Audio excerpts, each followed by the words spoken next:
Hello everyone, welcome to our YouTube channel, The Wanderer. I know that this is the very first time you watched our video, right? And if you are so curious about the content of the video, stay tuned. I will tell you right now. Our YouTube channel is about online traveling. I know it sounds a little bit weird, but during the coronavirus outbreak, we want to have a trip with your partners, friends, and family, but we cannot. So this channel is the one for you.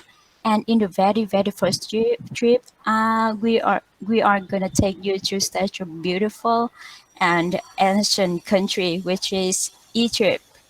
And because I bet that you are gonna get sick of seeing my face in the rest of videos, so that's why I invite some other famous YouTubers and please give them a warm welcome.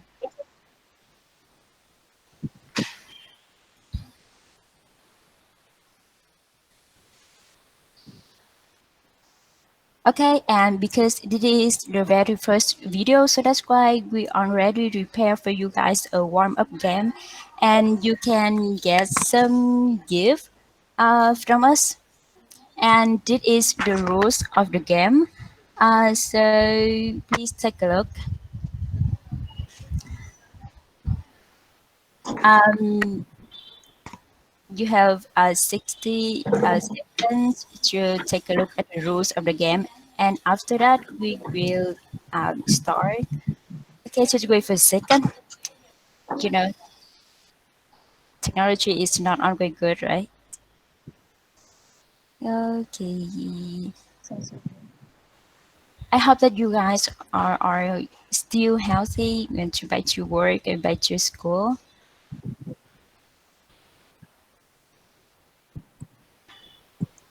Okay, it seems that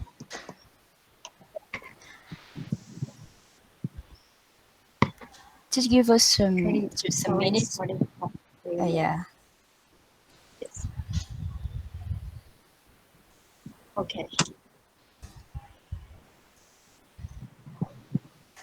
And okay, and this is the rule of the game. You can take a look. Yeah. Okay, you have 60 seconds to take a look at the rules of the game. Are you clear? If you are clear about the rule, please type yes in the chat box, please.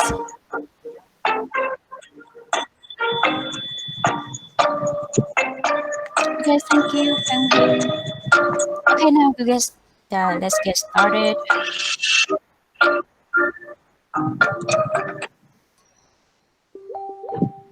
Well, I will invite to randomly some group to give me a number. Okay, group 10. Can you give me a number to choose Oh, randomly? Yeah, okay, I would choose number 4.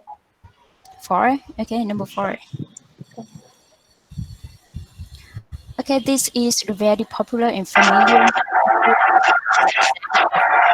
Israel. Uh,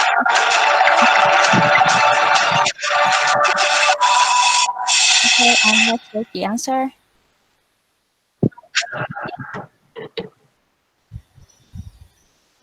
Okay, A is a correct answer. Congratulations to all the group. Which, yeah, you seem that you're so smart and so knowledgeable, right? Okay, and group 2, can you give me a number?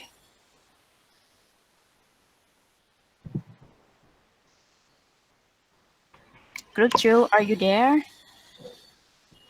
Uh, I'm from the group two, and I think number 3. Number 3. Okay, number 3. Okay, what is the main duty of Anubis? The crab did he help in knowing before yes.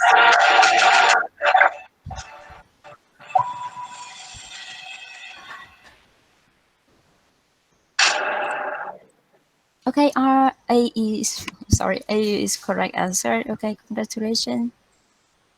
Yeah, I know it's quite challenging for you, but just we want to check your knowledge about Egypt. Yeah. And group four, whenever you can guess the picture, just type on the chat box. This is the famous place of Egypt. Okay, group four, are you there?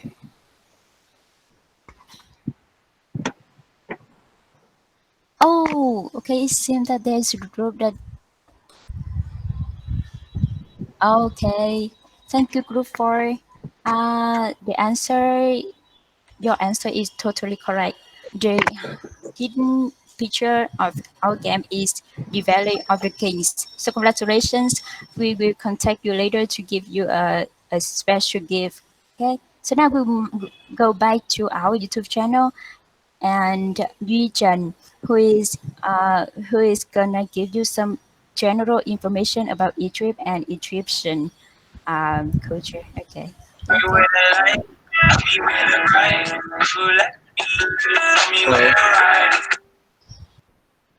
So hello everyone, I'm Duy.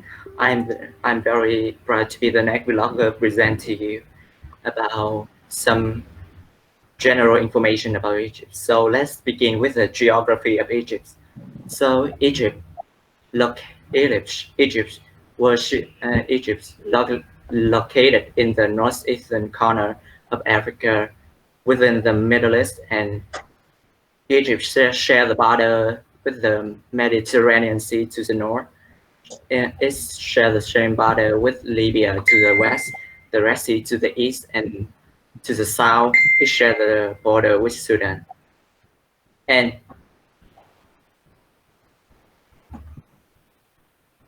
next, in the next slide,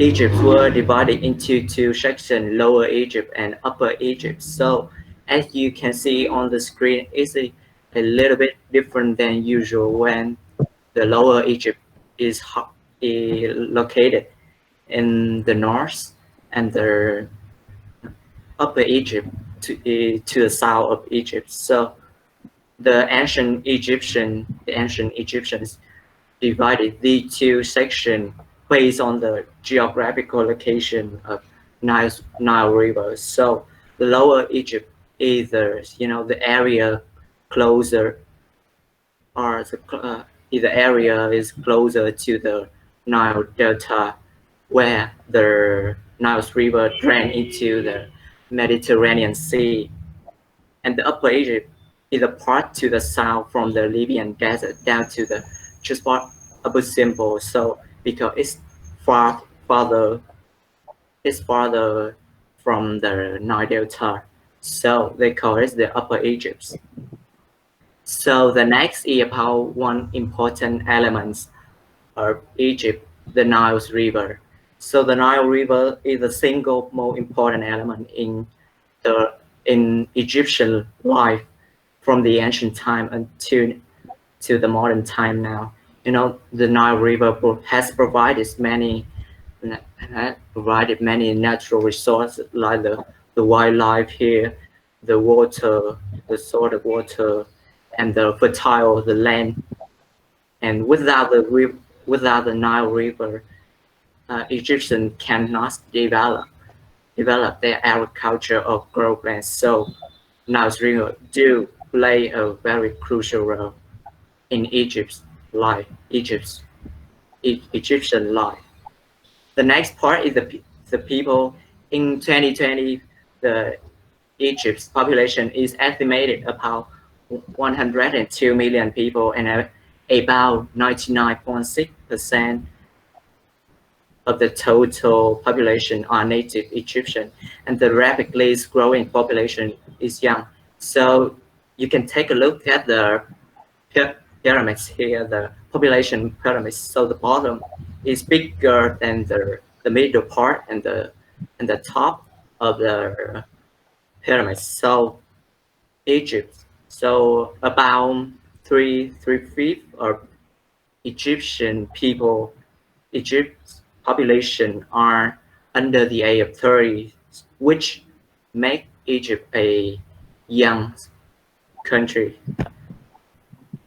The next is about the history of Egypt.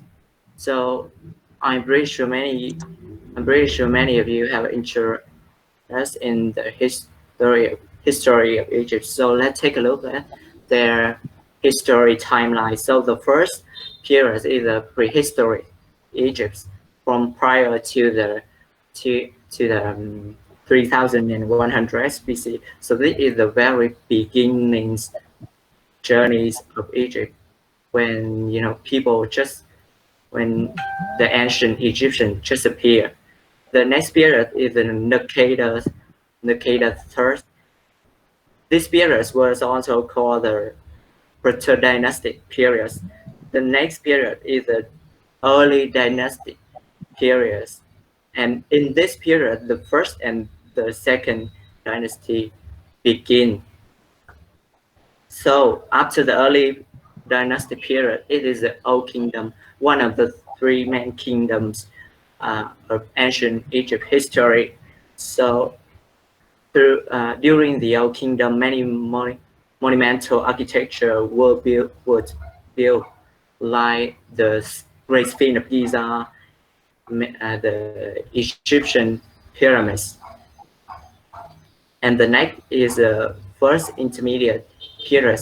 This period is the first transitional period, follow the Old Kingdom dynasty, and preceded the Middle Kingdom. The Middle Kingdom. Sorry.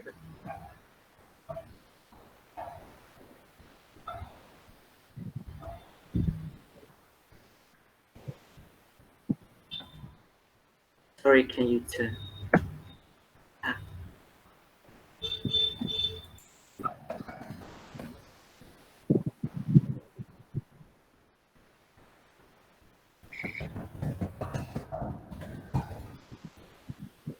The New Kingdom is the last one, and also the three main of ancient Egypt, the main kingdom of ancient Egypt. And the last is the last intermediate period is the Libyan period. Next is the late period. The late period is the time when the Persian Empire invaded and took control of Egypt. So in this period, Egypt were under control of the Persians. And after the late period, it is the Ptolemaic Egypt, the period when Egypt was conquered by the Greeks. So a prominent event in this period is the death of Queen Cleopatra VII. I'm sure many of you know about her, Queen Cleopatra VII. So the death of her is also the signal of the end of Ptolemaic Egypt. The next period is the period when Egypt was ruled by Romans. And after being dominated by Romans for a very long time, coming up next is the medieval Egypt, when Egypt was ruled by Arabs. So in this period, in Egypt, the Islamization occurred. Why so? Because during this period, many Islamist countries come here and dominated Egypt, and that is the period when Islam become their majority religions. Next is the earliest modern Egypt, and some prominent event is the Ottoman Empire, and Egypt was invaded by French. The next is the late modern Egypt. The late modern Egypt is the period when British indirectly ruled Egypt. So British acted as a guardian of Egypt, but in fact they took control of Egypt and operated. The last period is the Republican Egypt. In 1953, Egypt were declared republics and become a republic country. So that's all about the history of Egypt. We move on to the language. So the first is the first dialect is the modern standard Arabic. So it is considered as the Egypt official language. It is frequently used in document and many academic material like books, and Egyptians also use as good to teach the student. The second is the Egyptian Arabic, the more widely spoken language. It is the de facto language of Egypt, and it is also known as the Lower Egypt language because it's originated in the Nile Delta. The last is the Saidi Arabic spoken. Saidi Arabic is spoken by about 29% of the total population, and it will also known as the upper Egypt, the upper language used by the people live in the upper Egypt. So that is all about the language. Let's move on to the next part, the religions. So Egypt is a predominantly Sunni Muslim country. So about 94% of total populations take Islam as their religion. So the majority of Egyptians take Islam as their religion. So Christianity, about 5.1% of the populations take Christianism as their major religions, and Judaism is smaller than 1%. And these three religions are legally recognized, are legally accepted by the government as their major religion, in the official religion in Egypt. So the next is a three level subcultures. So about the surface level, we will take a look at some monumental architecture. As we all know, that very famous for their Egyptian pyramids, and these pyramids can be found at Giza, the outskirts of Greater Cairo, and the Giza Pyramids complex consist of three pyramids: the Pyramid of Khufu, the Pyramids of Khafre, and the Pyramids of Menkaure. So the first pyramids, we will take a look at the Pyramids of Khufu. The Pyramids of Khufu were built by the pharaohs Khufu around 2570 BC, and this structure is also known as the Greater Pyramids of Giza, and this structure is the largest pyramid among these three pyramids. The next pyramid is the pyramids of Khafre. So this structure was built by Pharaoh Khafre. He is the son of the Pharaoh Khufu, and the pyramids of Khafre were built around 2540 BC. It remained the second largest of the three Giza pyramids complex. And the last, also the smallest pyramid, is the pyramids of Menkaure. This structure was built around 2500 BC, and it was constructed during the reign of Pharaoh Menkaure. The next monumental architecture is the Great Sphinx of Giza. The Great Sphinx of Giza is a limestone statue of reclining sphinx. It can be found on the Giza Plateau on the west bank of the Nile River. in Giza. So the Great Sphinx of Giza has a body of a lion and the face of a human. And people believe that the face of the Sphinx represents the face of Pharaoh Khufu. And the last architecture I want to mention is the Valley of the King. So the Valley of the King is the burial place of great pharaohs. So in the Old Kingdom, pharaohs usually were buried inside the Egyptian pyramid. But in fact, there are many robbers know the positions of the tomb, they came and stole many treasure, many valuable things. So that's why during the New Kingdom, pharaoh were buried in a different place, and that place is called Valley of the Kings. The next we will explore about Egypt's cuisine. So these three are the typical Egypt's cuisine. So the first is the pita bread. It is a staple of Egyptian food, and you can find it in Cairo. So it's one made from all-purpose flour, pink sugar, and many different ingredients. And it usually have the oval shape.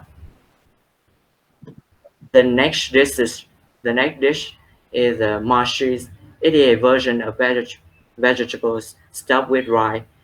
It is one of the main platter in Egyptian banquets. So when the Egyptian gather together, when friends and family gather, they usually have mashes in the meal.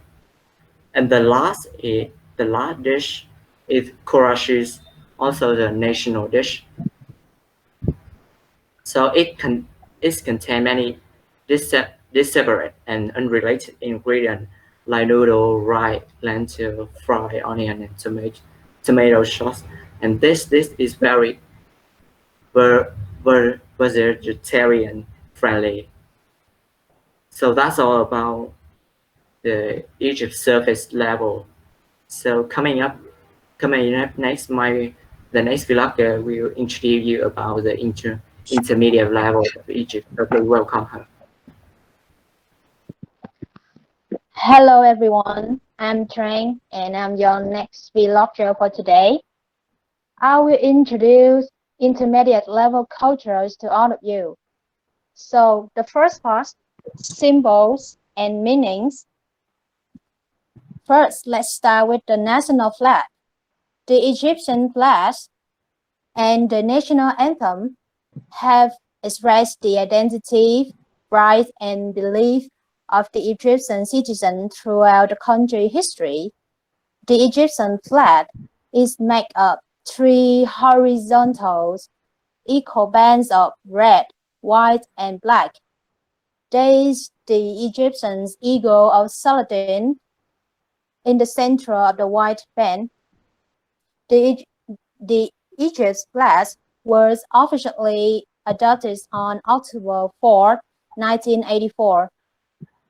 The colors of the flag represent the struggles that the Egyptian people have experienced. The color red symbolized the struggle to attain freedom, the sacrifice that the Egyptian people made for independence during the British occupations. The color white symbolized the bloodless natures of the world itself, and the color black signifies the end of the oppressions of Egyptian people from the monarchy. The next one is the national anthem. The national anthem of Egypt is the eagle of Saladin. The eagle of Saladin holding on to a golden throne of which bears the name of the country in the Arabic script. These symbols represent strength, courage, determination, and power of the Egyptian people. The third one is the national flowers of Egypt.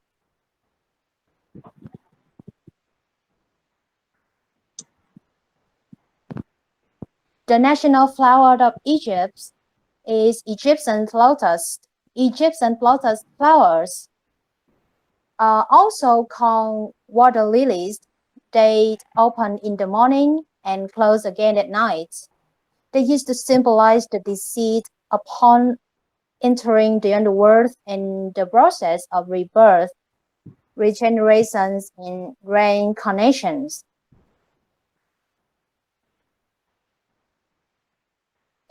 One more thing I want to show you is some amazing ancient Egyptian symbols.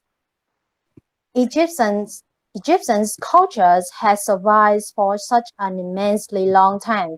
It contains contradictory myths as well as vastly different meaning for various symbols. I know that there are diverse ancient Egyptian symbols, and I just select some of the most popular symbols to introduce to you. And the first symbol is the ankh. The ankh is the most well-known symbol to come out of ancient Egypt. The ankh symbolized the concept of the eternal life, the general meaning of the symbol. The second one is the word symbols. The word symbols represented a ceremonial staff, and words often displayed in connection with the ankh. The word staff symbolized the power and rulership, as is common with ceremonial staffs and scepters. The third one is Ida Porous, also known as a Uchas or Wajas. Eyes of Horus symbolize healing, protections, good health, and royal powers. This symbol is extremely famous and powerful at that time because it had healing powers and was used as a medical tool to measure ingredients while making the medicines. The next symbol is the chest column. The chest column, an Egyptian hieroglyph, represented stability. It was often displayed artistically in combination with the word staff and the ankh, which created a complete meaning of strength, success, and long life. And the last symbols I want to introduce is the Scarab Beetle. The Scarab Beetles symbolize the death, rebirth, great power, guides and protect in the afterlife. The Scarab Beetle was one of the most important and popular amulets for hundreds of years, worn by everyone living and the dead. And you can watch the Mummy series if you want to know more about this symbol and other ancient Egyptian symbols. Now let's move to the second part, some Egyptian norms. So how Egyptians people greet each other. Greetings in Egypt are based on both class and the religions of the persons. You should follow the list of the Egyptians you are meeting. Handshakes. Handshakes are the customary greeting among individuals of same sex. Handshakes are somewhat linked and prolonged, although they are always given with a hearty smile and direct eye contact.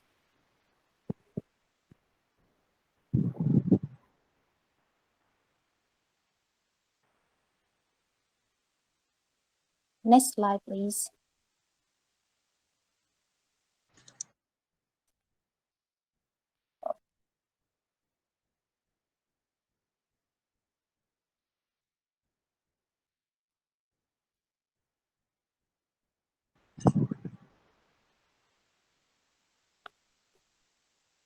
Oh, move to next slide, please.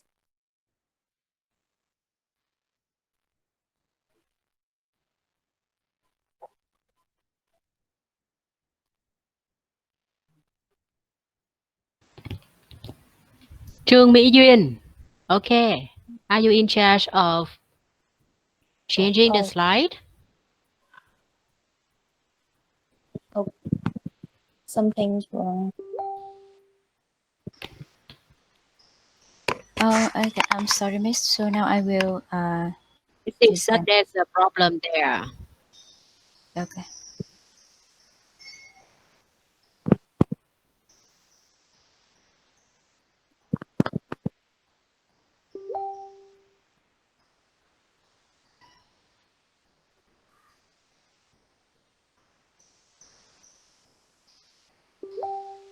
Just wait for a minute.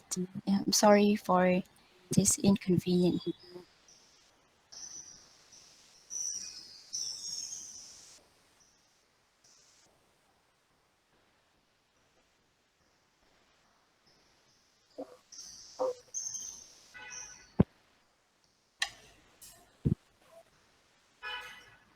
Okay, I will keep the norms, the creating etiquette. And once a relationship has developed, it's common to kiss on one cheek and dance the other while shaking hands, men with men, women with women.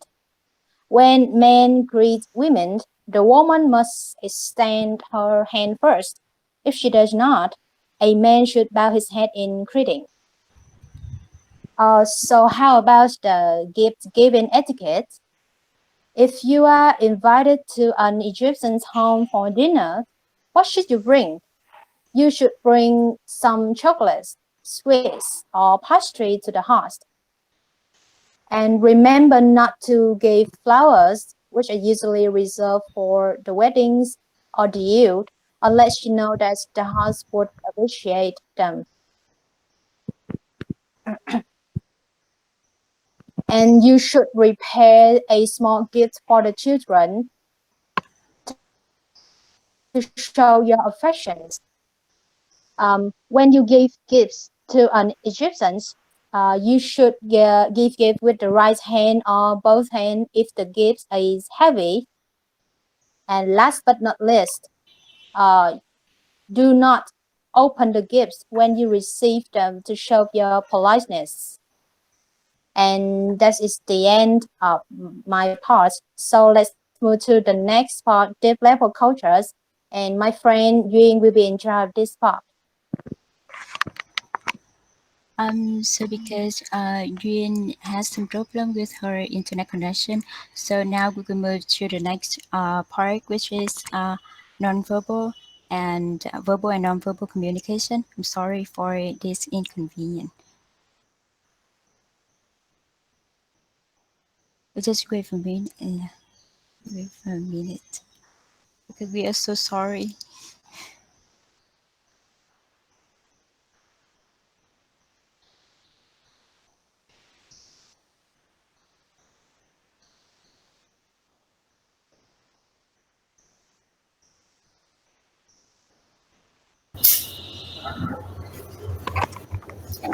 Hello everyone, so my name is Kim Thu. I'm really glad to be invited in this video. So I will give it to you the verbal and non-verbal communication.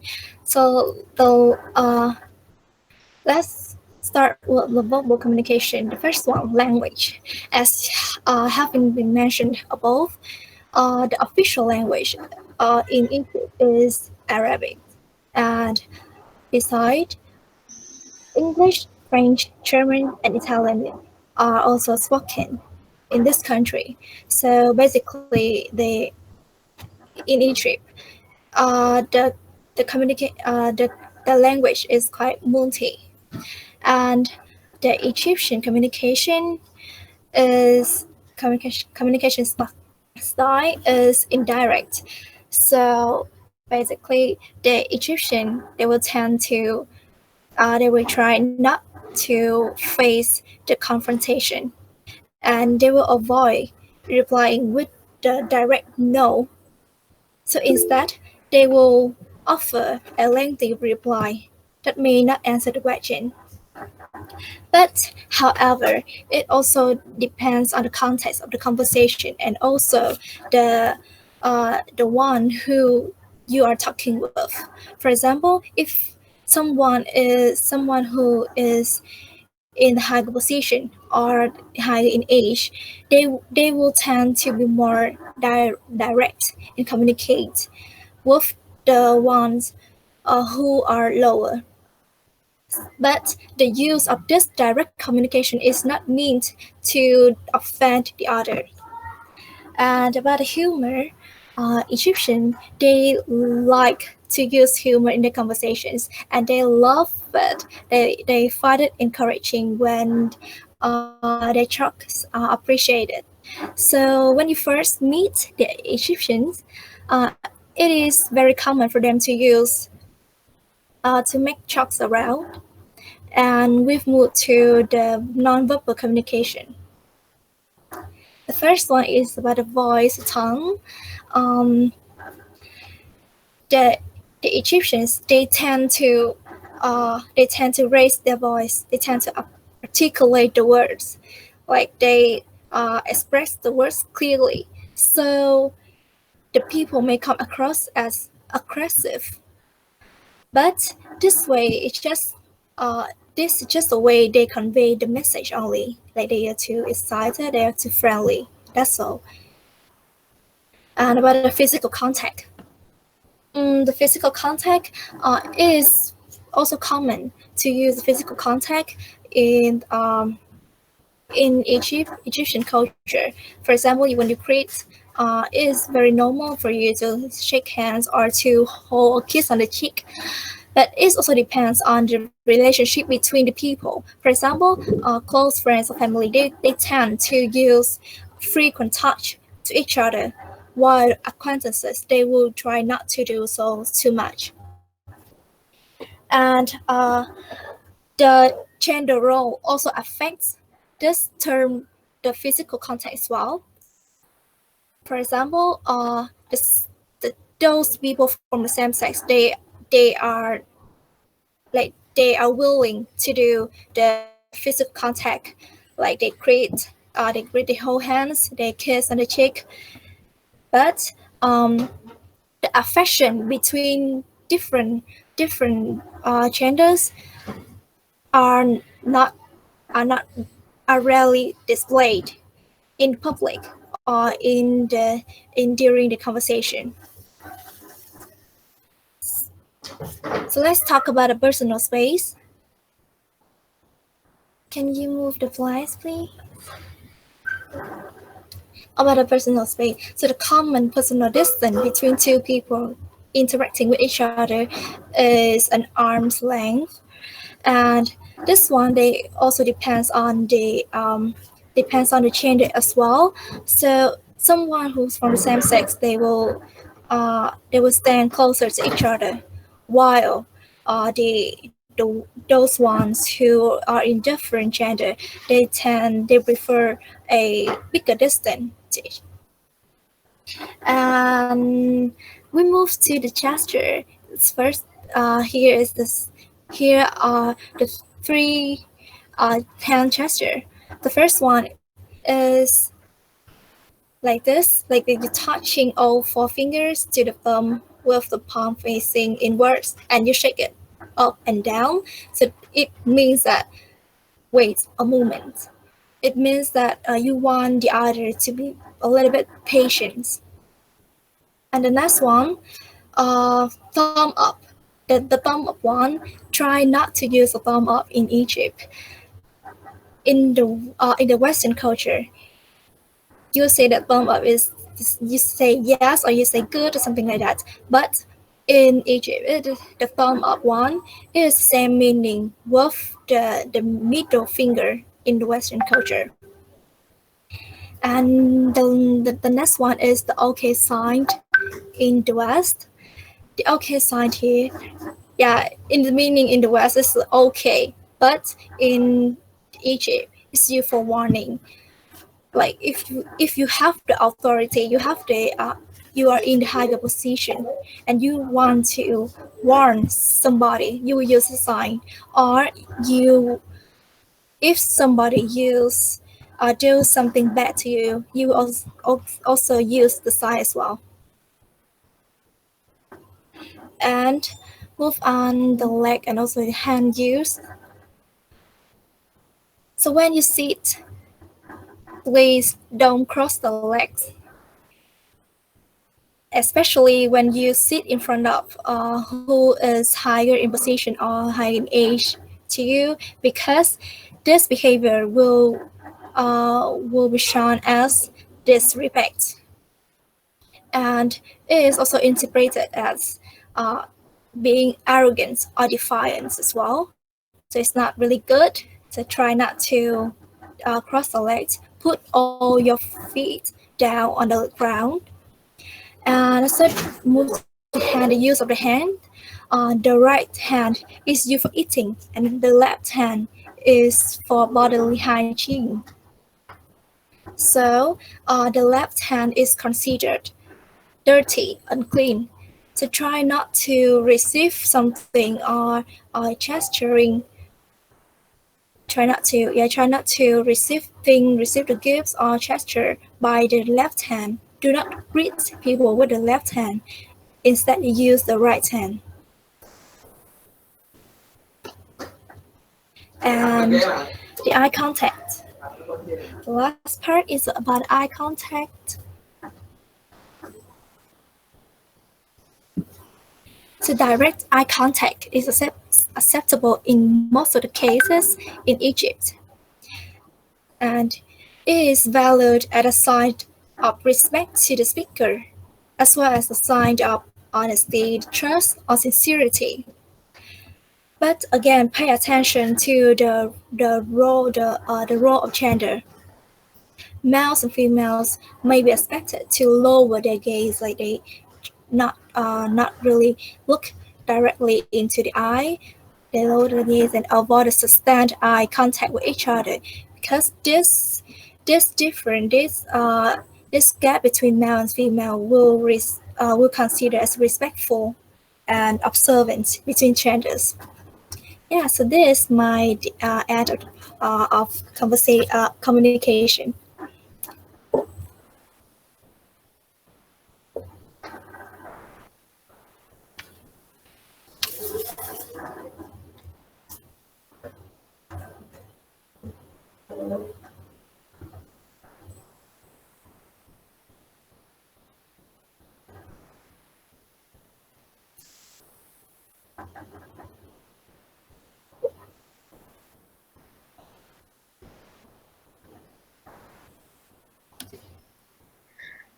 Hello everyone, I'm Jin, and I was out because of my unstable internet connection, but I didn't realize that because I think that I'm sharing the screen, so I didn't realize that. So let's back to my part. That's the deep level culture of Egypt. Okay, regarding culturally shared tradition, let's explore the legends and myths. The first one is the myth of creation. Egyptian myth of creation is the story of Ra, initially an egg, who named all the living beings, and mankind being the last on the list. And when he was done, he served as the first pharaoh for years, but until people began to make fun of him because he was getting old. But then Isis intervened, and everything was well again. And the next myth is Osiris and Isis. Osiris was the son of Ra, who married Isis and became the sole ruler of Egypt after Ra. Everyone loved him except his brother Set. Set tricked Osiris and killed him, leaving poor Isis devastated. But however, she managed to put his body back together with magic embalmed and bury him. So the embalming that Isis used on Osiris' body is the reason that Egyptians embalmed their dead, so that the soul would return to the earth when Osiris' son Horus avenges his father. So it led to another myth, that is the battle of Horus and Set.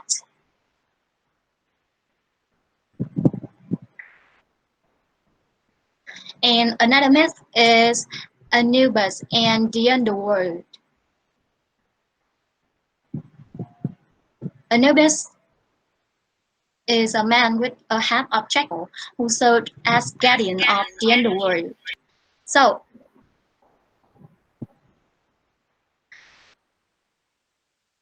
let's explore the festival. The Egyptians observed national and local festivals annually.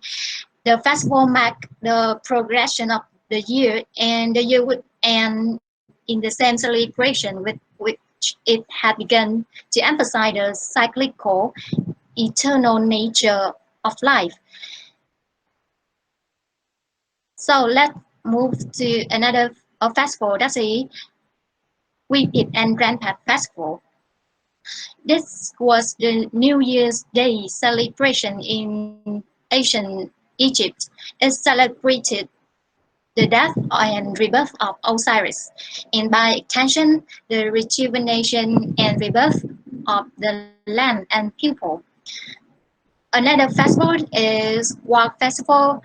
During this festival, people would make small boats out of white paper and set them toward the west on the grave to indicate Osiris' death, and people would flow shy of paper on the water of the Nile River. And the next festival is Opet Festival. This is one of the most important festivals in which the king is rejuvenated by the god Amun. And to another interesting and enjoyable festival, that is Etiquette Festival and Hathor Festival.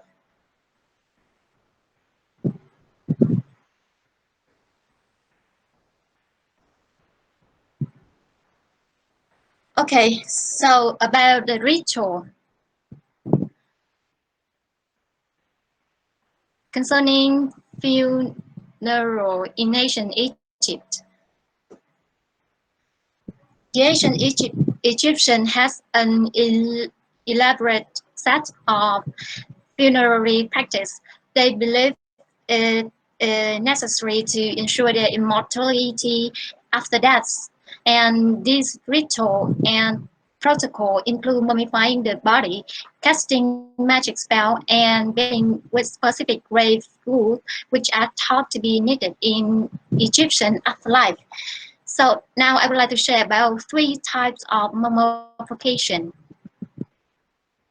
The first one is the most costly.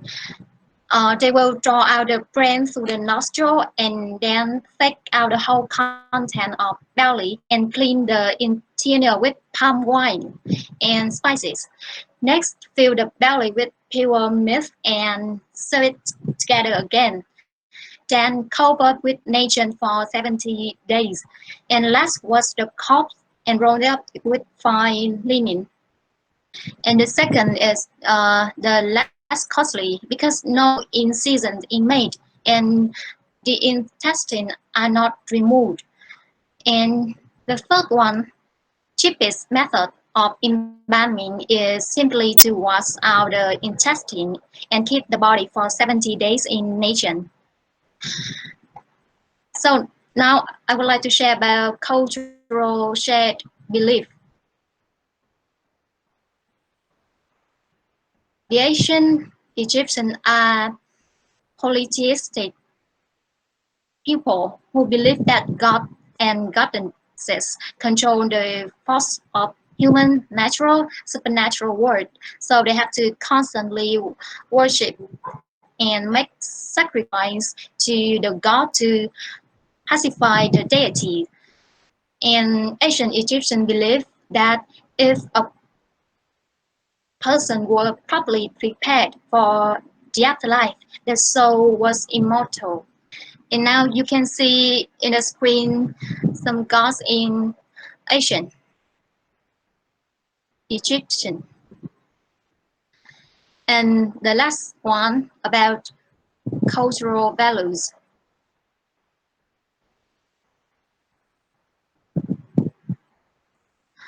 Well, you can see that Egypt ranked high in power distance,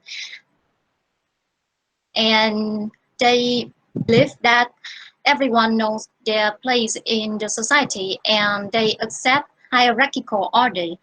They expect to be told what and how to do things. So the boss has complete control over their decision.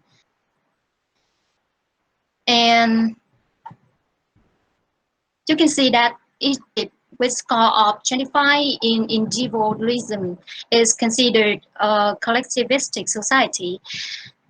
Uh, this manifests in a close long-term commitment to the member group, that be a extended family or extended relationship, and the society fosters strong relationship where everyone takes responsibility for a fellow member of their group.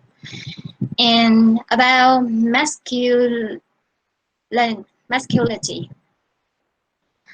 Egypt score 45 on this dimension, and thus is considered a relatively feminine society. The focus is on working in order to live. Managers strive for consistent for value equality, solidarity, and quality in their working life. And the focus is on well-being. Status is not so. And regarding high uncertainty avoidance, Egypt score 80 dimension and third has a high preference for avoiding uncertainty. They believe in being busy and working hard to avoid uncertainty. And especially, structure is the norm to help avoid any ambiguous situation that could arise or disrupt their life. So that's all about the deep level culture of Egypt. And now Ngân will continue our presentation. Thank you.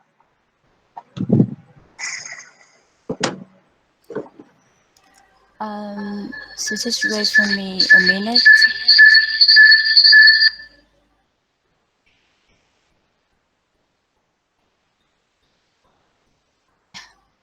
Thank you so much. Um,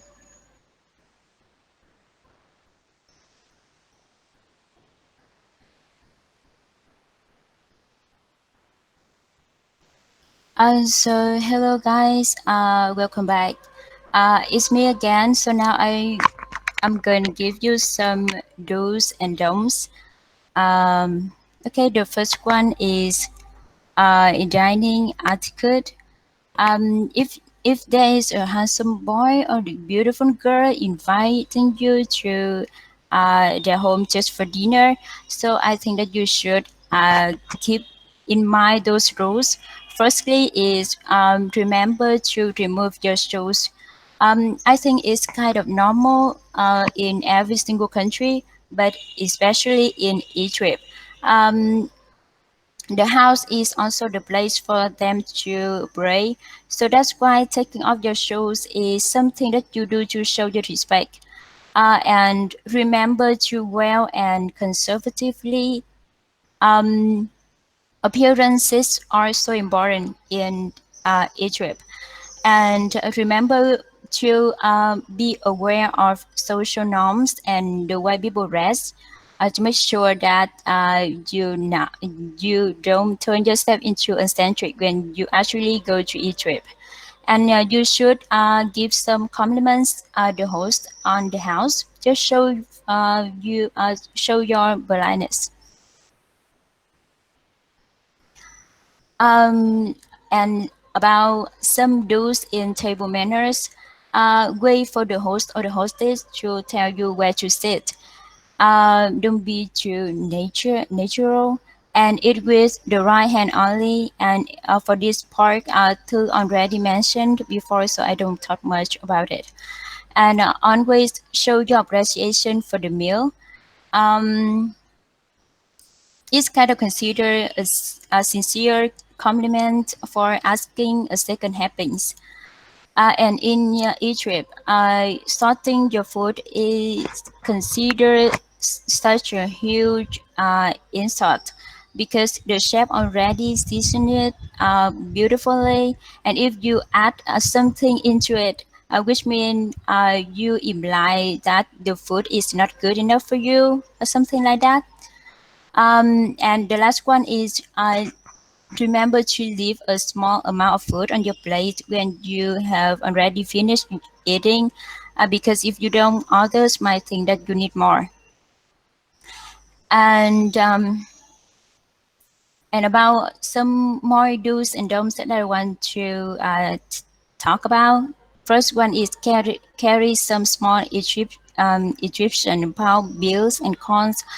I think that you should, because in many places in Egypt you don't have they don't receive your credit card, so it's much better if you already prepare some Egyptian coins.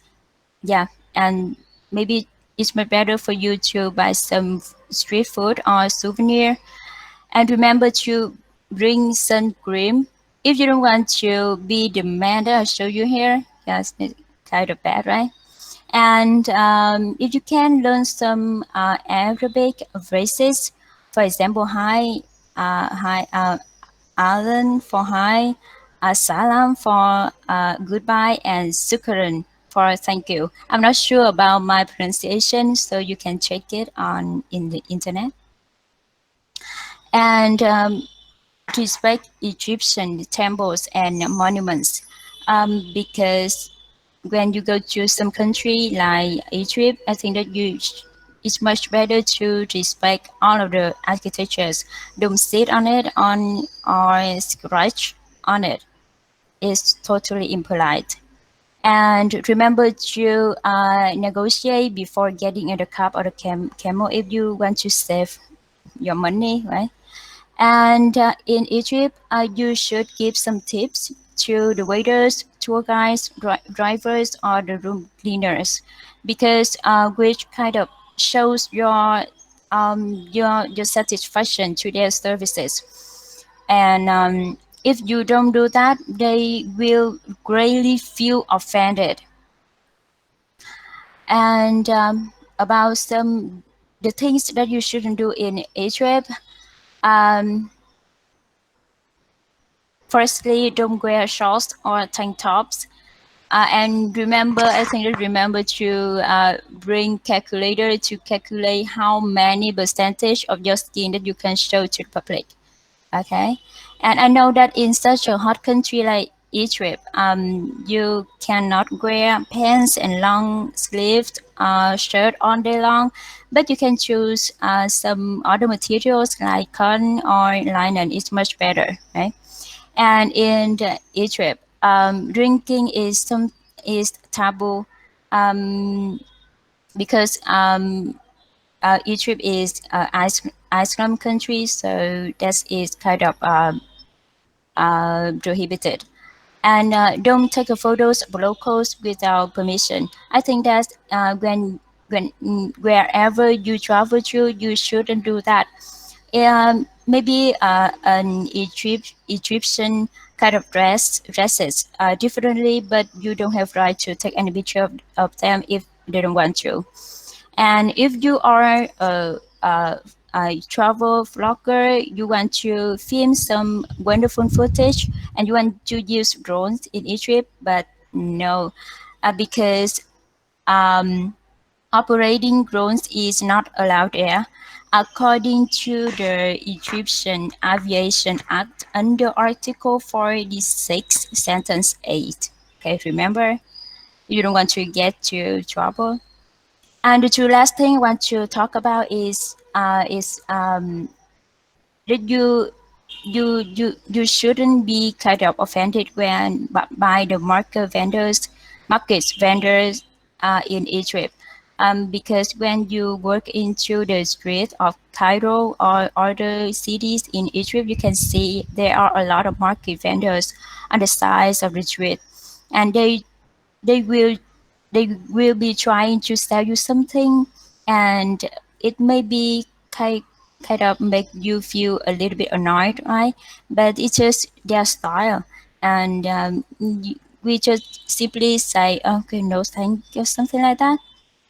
And the last one is, don't be offended with your Egyptian host turns on the TV when you visit, because in according to the culture, turning on the TV is something that show their hospitality, and also the TV is a sign of the wealth. So that is the end of our YouTube video. I know that there are a lot of problems, but please forgive us, and remember to like and subscribe our YouTube channel and let us know your comments. So thank you, Miss, and everyone for your participation and your listening.